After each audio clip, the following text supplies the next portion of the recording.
We have been told for the last 20, 30 years, everything that makes you human at work is a liability around performance. And now the world is being filled with platitudes that what makes you human will ensure your relevance in the age of AI.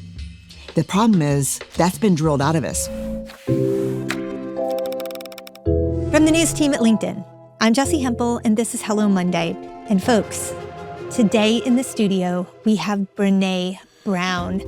Now, I'm going to bet that for most of you, Brené needs no introduction, but I can remember exactly when I learned about her work. It was in 2010, the year that her TED Talk, The Power of Vulnerability, went viral. TED is, of course, an idea launcher, and this was one of the biggest ideas that TED has ever launched. The reason Brené's work matters is because she asks us to go deep on the things that we mostly don't like to talk about being human, right? Like empathy and shame and vulnerability. I mean, her thesis is that if we really understand these conditions in ourselves and in others, we will be free to be our best leaders, right? Now, Brené has a new book out. It is called Strong Ground, and it really is the book for our time. She is concerned with how we all figure out how to lead through the kind of instability and uncertainty that we're experiencing. We're all being asked to do more with less across every domain of our lives. Brené believes that if we really confront the emotional reality of that condition, if we do so from a place of grounded confidence, that's a term we'll get into, well, we'll all be a lot better off. Our conversation was recorded live just a couple of weeks ago, right here at LinkedIn. The original conversation was nearly twice as long, so if you love this episode, well, you should treat yourself to the full conversation. You can find a link in the show notes, and if you're a LinkedIn Premium member, it is free and available to you. For now, sit back and enjoy Brené Brown. Your book actually starts with a sports accident, a very painful moment in your life. Physically, yes. Physically very and mentally painful. actually painful because it was like an age reminder. Okay, so tell us. Yeah, this is the gift of midlife. If you haven't been paying attention to your body until some point in your life, it will get your attention one way or the other. So grew up as a competitive swimmer, grew up playing tennis, really scoffed at pickleball, kind of looked down on it, and people would be like, let's play. And it was during the pandemic, and I was like, no, I don't. I'm a tennis player. And then I tried it, and then you couldn't get me off the court. Because for the first time in probably 30 years, I felt a connection to my identity as an athlete. Why? Because I could go out there and kick some ass, and I was having fun, and it was competitive. And all of a sudden, like, one of the most joyful things about being human that we need to understand better is the pursuit of mastery. Yeah. And all of a sudden I was like, here's a game that I love so much. I'm interested in being a student of the game. Like, I'm interested in learning. I don't care how good I get. I want to just learn more. So I was excited. So I was playing a lot. And pickleball is that kind of game that maybe even if you haven't been playing sports in a while, you can jump right in and you can feel competitive immediately, even if your body's not quite caught up. Yes. Right? So I got hurt, and I was really hurt. Like, it made, for me, childbirth look not painful. Like, I had never had an injury like this. It was my back, it was my leg, it was my shoulder. So I ended up going to a gym and meeting a trainer named Tony, who everyone had warned me was both great and tough. He still calls me Brown. Well, the best trainers are both great and tough. I would try to distract him. Like, if we got to lunges, I'm like, hey, let me tell you a funny story. Focus, Brown. Like, that was it. You're like, hey, but I'm Brené Brown. Yeah, and I'm supposed to be able to, like, manipulate and move you to talking about something else. He wasn't having it. And so he told me very quickly, he said, This is a compensatory injury. Yep. You have no core at all, and you are using inefficient muscles to do the work of large muscles that are underdeveloped and not ready to move you on the court like you want to move. You're out there, you're playing really competitively, and you're using compensating muscles. And here, Brené, here is where we introduce the metaphor. Yeah. Because here we all are in our lives, training for the moment that we were in, thinking that we are prepared to lead and manage through. It's just wacky pants out there right now. the degree of change happening in our organizations, right? Whether we're working for ourselves or whether we're working deep inside an organization. And we get in there and we don't have the equivalent of, what did you call it? We are using inefficient muscle groups. There's two metaphors that are born from this moment with Tony. One is we have lost our core. Mm-hmm. And we are using inefficient muscle groups to lead, to work, to ideate, to develop strategy, to create operational excellence. We are missing some core things. So that's the first metaphor. The second metaphor is Tony. I was like, okay, I've got a mission. Let's move some stuff. Let's start lifting weights. He's like, whoa, whoa, whoa. You're not ready for that. And I said, what do you mean? He said, we will not build on dysfunction in here. This is going to be intentional, and this is going to be consistency over intensity. And I was like, oh, shit, I hate that. But we are building on dysfunction I'm deep inside of organizations all over the world, across industries, especially with the pressure, the scarcity around building AI strategies. We are building on dysfunction. You call this out in your book when you're speaking about AI. Toward the end of the book, you call out so beautifully, like we've got this misconception that we just got to run at it as fast as we can, right? And the consequences of not doing that are so significant that we cannot not do that. And that's exactly the wrong way to think about it. Yeah, this is why when we interview people, I'm always flagged when someone says, I'm a GSD, baby. Get shit done. And I'm like, that I don't need. What I really need is get strategic shit done. Yeah. Like I need a GSSD. Like you're putting together an AI strategy that is fundamentally disconnected from your business strategy. Yeah. Your investment in technology is not matching your investment in the human beings. Yeah. That are going to have to be guiding and overseeing that technology. The core muscles that we need right now are all built on humanity, human connection, deep human skills like courage, mastery, trust. And so what you're seeing in organizations is folks who need to get into a gym, do the reps for building back humanity at work. You know, people throw the word humanity around so much right now in particular as we try to understand AI. And yet we often miss the core underpinning of what we are actually talking about. Yeah. And that brings me to your book. I mean, I think that your book at its best becomes a toolkit for how we do the reps. And I want to start with this big idea that you introduce, this idea of embracing paradox to find clarity. So what's so important about paradox? And maybe you need to begin by actually explaining what you mean by paradox. Yeah, I think there's a chapter in the book that kind of goes through what I think we're going to need moving forward in terms of skill sets and mindsets. And at the core of it is the ability to straddle paradoxical thinking. So a paradox is when we've got two seemingly opposing ideas. Yeah. Neurobiologically, we hate that. Our brains hate this. Our brains say choose. The uncertainty is making my nervous system uncomfortable. Choose. Yeah. Really courageous leaders. And again, we define a leader as anyone who holds themselves responsible for finding the potential in people and processes and has the courage to develop those. I have been on factory floors and met people who have no direct reports who are the most phenomenal leaders. Yeah. And I've been in the C-suite and seen none. So the paradox is two seemingly opposite ideas. We need literally the core to hold those, not pick one, and not do the thing that it really comes to us is like, let's blend the two and pick the middle. That's not the point. If we hold a paradox long enough, something new that we haven't thought of will emerge. I'm working with a CEO right now in a company in Europe, and he's like, every day I wake up and think, paradox. We're behind on our AI strategy.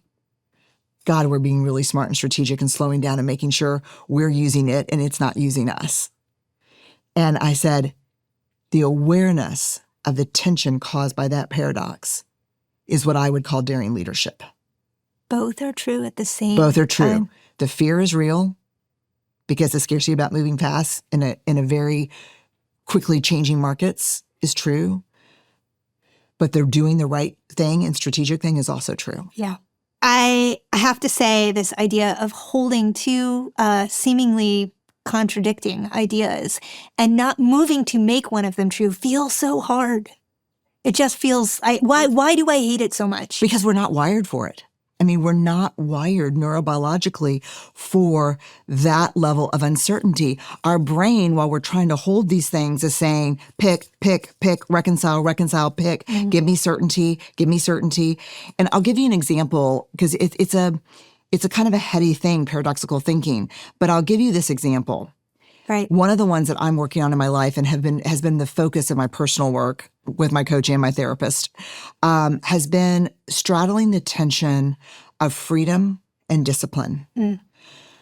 I am a person who, if I am findable by anyone other than my kids and my husband, I am not living the life I want to live. If my team can find me I want to be unfindable, which is probably why I swim laps, because you can't find me when I'm in the pool. So you are looking to cut down on the channels of access. I am looking for freedom in my life versus having a life that is scheduled in 30-minute increments on my calendar. I could see how this could run into conflict with the idea that you want to be a leader who creates great change in your field. Okay, so that's it. This is a conflict. I want to be a daring leader. I want to be frickin' unfindable. And so the way I handled that in the beginning is don't put anything on my calendar. It was terrible leadership and I put my team through a lot. Don't schedule that. And then all of a sudden I was like, not calendaring, not being disciplined with my schedule because I thought that was the key to freedom has left me in chaos and anxiety. So one day I'm leaving, getting my hair highlighted. And I look at the woman behind the desk and I say, I'd like to make my next appointment. And she goes, what? And I said, I want to schedule my appointment in 6 weeks. I want to commit to something way out in the future. And I'm going to put it on my calendar. And she said, wait. And she nudged the girl next to her and said, does this mean you're not going to call us crying and begging for an appointment at the last minute? And I said, I don't know, but I'm working on this. I'm under direction of my coach right now.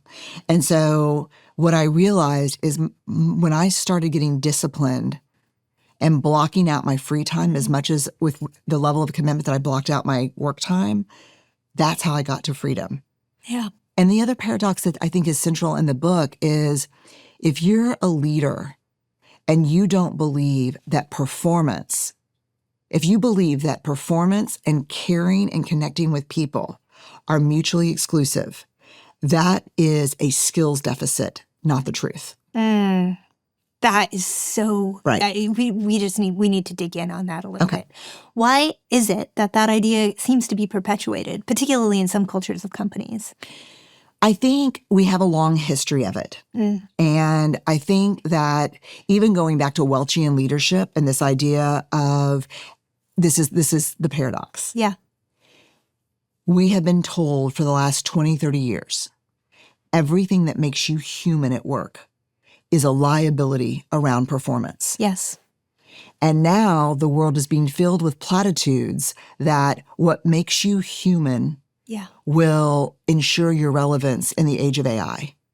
The problem is that's been drilled out of us. I've seen very few leaders, some, because I work with some really amazing leaders, people have not invested in the skill sets and mindsets. The skill sets and mindsets of performance are human. Yeah. Okay, I want to actually spend some time on this idea that you introduced in the book. It's actually from earlier work as well. This idea of grounded confidence and the way that it serves us when everything feels unsteady. What does it mean, grounded confidence? You know, I think one of the things that's helpful to understand when we talk about it is that my hypothesis originally when I first started studying courage and leadership was wrong. 100% wrong. I hypothesized that the greatest barrier to courageous leadership was fear. It's not fear. It turns out we're afraid all the time. It's armor. It's what do we do when we're afraid? Like for me personally, my armor is perfectionism, micromanagement, intensity. I get overly decisive and not thoughtful enough. So for me, We want to replace armor with grounded confidence. And I think that means not a blustery kind of bravado. I'm not a fake it till you make it person. I think the question is, what is it that you're trying to make? Yeah. And what's getting in the way is a much better path to fake it until you make it. And I really take on head on this idea of executive presence in this book. I don't know what that means. I don't like it. And what I think that you want to know who will follow in terms of a strong, daring leader is someone who has humility, curiosity, presents themselves not as a knower, but a learner. Someone who, that's what grounded confidence is. That's what grounded confidence is. It's not blustery. It is, I trust the leader who pulls us together and says, this shit's hard right now. Right. And let's talk about what we think the next right move is. There's no one listening to us right now that is not facing uncertainty and risk and exposure every single day. So you can either do it mindfully or it can do you. And that's the danger. I think people have thrown the word vulnerability around in all kinds of ways. And I'm curious what you think people get wrong about vulnerability most frequently. I think the biggest myth that we have to dispel is that vulnerability is weakness. And I think that's the way I'm a fifth generation Texan. Like, I was definitely raised that way. I think most of us believe that vulnerability is weakness, but I think the definition based on the data is pretty simple. Vulnerability is the emotion we experience when we're in uncertainty, facing risk, or feeling emotionally exposed. So basically, vulnerability is what we feel when we decide to be all in, when we can't predict the outcome. And so the ability to understand that emotion and manage it in a really thoughtful, self-aware way. I think about the athletic stance from the gym that Tony taught me. Both feet firmly planted in who we are, self-awareness, and our values. Being curious, humility, and making decisions. And that's what we need in the tempest that is right now. Okay, I want to talk about this values piece in particular. You really advocate distilling our values down to just a couple, which I'm just going to tell you, I tried to do that before we were in this room together. I thought did you that would really? Be so. Did you yes, really? I really did. I got down to about 5, and then I was like, I can't possibly take that off. That would not be true to me. I know that so many of the people in our audience, we understand that values are important, that they can be the real anchor to our careers. But how do we come to them for ourselves, and how do we use them once we have? We've taken like 160,000 people through Dare to Lead. And I think the biggest research learning for me is the values exercise, because we start with a list of like 100 values. And we tell people we're going to end up with 2 core values. And they're like, no, I can't do it. And so we tell people circle 15, 20. I did that. Yeah, however many you want. Yep. And then we want to ask this question. When you look at this final list of 10 or 15, 5, what are the 1 or 2 where every single thing that you've circled are forged? Where and then I was with Adam Grant just a couple of nights ago at Wharton doing a talk, and Adam said, I've been thinking about your values exercise. And he's like, I want to ask you this question. I thought it was so beautiful, the question. He said, I'm struggling for the 2, I'm down to 3. And he said, the question that I asked myself was, what am I willing to make really hard sacrifices for? And I thought that was such a beautiful question. And like, one of the things, like, I'll give you an example of where people get stuck. There's nothing more important to me in my life than my husband and my kids. Yeah. But family is not one of my values. It's one of the 15 I circled. But my 2 values are faith and courage. Because for me, when I go into scarcity and people are like, can you do this? Can you do this? Can you fly here? It's not my love for my family where that's forged. It's the courage to say no, so I don't miss a single game, because both my kids play sports.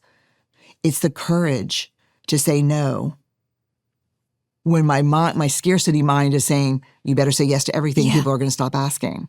So it's not that my family's not important to me. It's that my relationship with them is fueled by courage and faith. You know, Brené, that brings me to this quality of character that you demonstrated throughout this book, that you demonstrate in all of your interviews, that I would like to hone for myself. And so I'd like direction. And that is that you seem to be able to depersonalize interactions and really speak on your own behalf and set boundaries beautifully, time after time after time, in situations where I might have thoughts, but I would never raise concerns. I'm going to give you an example. Yeah. And then you can tell me how to do it. You Maybe. walk into a meeting. Okay. The meeting is, actually heard you speak about this in your conversation with Adam Grant.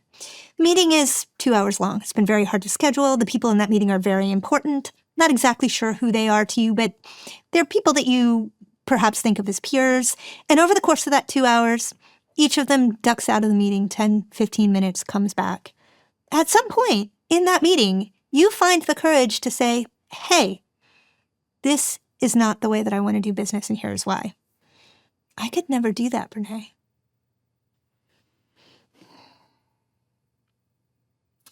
So I'm going to get really personal and then ladder up to professional. Okay.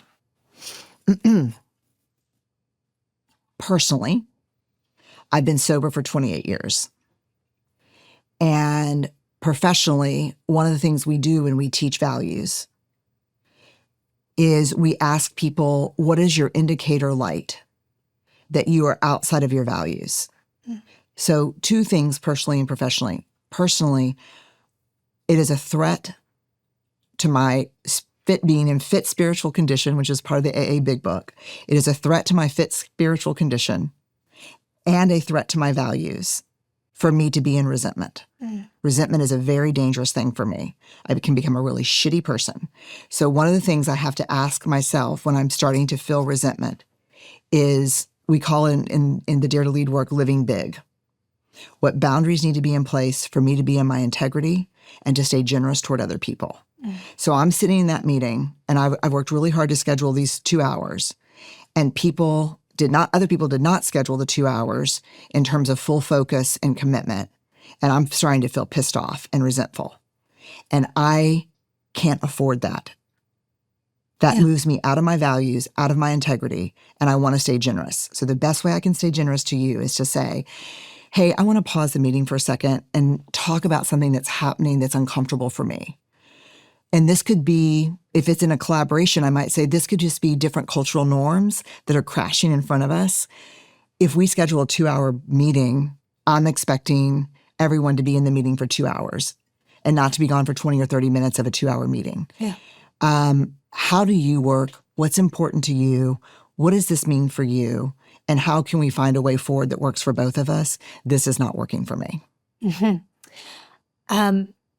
What does it take for you to be able to do that in the moment? Like, what is the equivalent of doing our reps so that we are all better at acting in the moment rather than leaving that meeting, going back to the desk, harboring the resentment, maybe talking to some colleagues about it? So I love that you preface this this is the first time I've ever been in an interview where someone has prefaced this whole conversation first by talking about values. So when we talk about values, one of the things that we ask people to do is to operationalize their values into observable behaviors. So when I am forced to operationalize courage into something observational and behavioral, one of the first things on my list is I talk to people, not about people. And I spent a lot of years in my life getting up from that meeting, not saying anything, going back to my desk and being like, what a bunch of assholes, man. But then I'm out of my values. Yeah. And so for me, leaders are the only high-performing people in the world that are not automatically assumed to have coaches. How do I do that? I have a coach, and I've talked to that coach 10 times over the last 10 years and come out of a meeting and said, man, I was so pissed off in this meeting. I just stopped listening. I didn't even know what we talked about. I was so pissed off because they kept leaving. And then my coach, she would say, well, what would need to be true for you to address that in the meeting? And I'm like, shut up, you're fired. This is uncomfortable. I don't want to talk to you about this. What would, And so those are the reps. Right. Those are the reps. The reps are, this is not working for me. I don't know why it's not working for me. I need to talk to someone who can help me, like a trainer, but for my mind. Right. And I need to practice and I need to lift them up. And then the first time I did it, I'm going to tell you this, the first time I did something like that, I was such an asshole because I was like, I didn't know how to do it yet in a curious, humility, questioning way. I was like, you're leaving and this is not right, And then I went back to my coach and I was like, well, that didn't work well. Yeah. And then so I was like, yeah, sounds like you're a real, jerk. And I was like, yeah, I want to do something different. So back to the lat pull down, back to the lunge. This is how we learn. This is how we learn. Right? It's super uncomfortable, but the future belongs to the people who are willing to do this work. That was Brené Brown, the best-selling author, the researcher, the professor, the human. Check out her work, find her book wherever books are sold, and please embrace the ideas in this episode. Okay, a couple that are stuck in my mind. First, and I think the one that is going to stay with me the longest, is this idea of the important nature of a paradox, right? A paradox is this idea that two things can be simultaneously true and in conflict with each other. What happens when we try a little less hard to solve for the conflict? What happens when we allow for the mystery? Which brings me to number 2. We need to bring back our humanity into our working culture. Embracing paradox, of course, is just part of that. We need to center human skills like communication and courage and empathy. You know the list. And finally, and this one's important, folks, it's time to strip ourselves of the armor that we carry every day with us and focus on getting grounded. We will need to do this for what is ahead. We need to start small with the basics and find our ground. Now, we're going to talk about exactly how you do this and so much more on Office Hours this week. As usual, our senior producer, Sarah Storm, and I will go live on Wednesday afternoon at 3 p.m. Eastern. You can find us by going to the LinkedIn news page at that time, or you can just click the link in the show notes. We will always be there, and we hope you will be too. Now, if this episode landed for you this week, I hope you'll text it to a friend. I'd really love to share it. Thanks for joining me in the studio this week. I will be right back here next Monday with a fresh episode of Hello Monday. Have a good week. Hello Monday is a production of LinkedIn News. Lolia Briggs and Rachel Karp produce our show. Sarah Storm is our senior producer. Sound design and engineering by Asaf Gadron. Mixed by Tim Boland. Our theme music was composed just for us by the mysterious Breakmaster Cylinder. Michaela Greer is a friend of the show forever. Kyle Ransom-Walsh is editor-at-large of editorial graphics. Dave Pond is head of production and creative operations. Courtney Coop is head of original programming. Dan Roth is the editor-in-chief of LinkedIn. I'm Jessi Hempel, and this is Hello Monday. See you next week.